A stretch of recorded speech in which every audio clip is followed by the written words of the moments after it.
Assalomu alaykum Ayiza opa. Alaykum Sizni ko'rganimdan assalom. xursandman. Rahmat, sizda ham. Mijozlarimiz ko'pincha so'rashadi, autoimmunitet bor menda.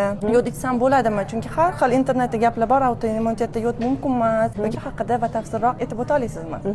Autoimmuniy tiroidit bu autoimmuniy kasallik, ya'ni organizm o'ziga o'zi qarshi kurashi, ya'ni shitavitkaga qarshi antitelo ishlab chiqarilishi. Bunda yod berilishi profilaktik dozada bersangiz bo'laveradi, 150-200 mikrogrammdan. Keyinchalik antiteloni tushirgandan keyin kompleksni ishlagan holda yodni ko'tarsa bo'laveradi. Selen masalasichi Yod ichmagan odam bo'lsa, selen обязательно beriladi. Chunki antitelo teraperoksidazida bu yerda selen ham kerak bo'ladi.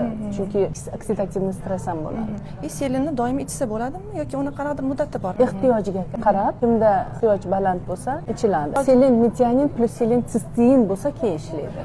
Odam qanaqa qilishi mumkin? Selen defitsitdami yo? Ko'pincha o'zimda praktikamda periks vodorod bilan qilingan, bu patentlangan. Qo'lini tiqadi, 5 minut ushlab turadi, chiqarib 15 minut quritadi, o'shanda oq tochkalar paydo bo'lsa, demak selen yetishmasligi aniq bor. Rahmat kattakon, kuzatuvchilarimiz uchun foydali bo'ladi degan umiddaman.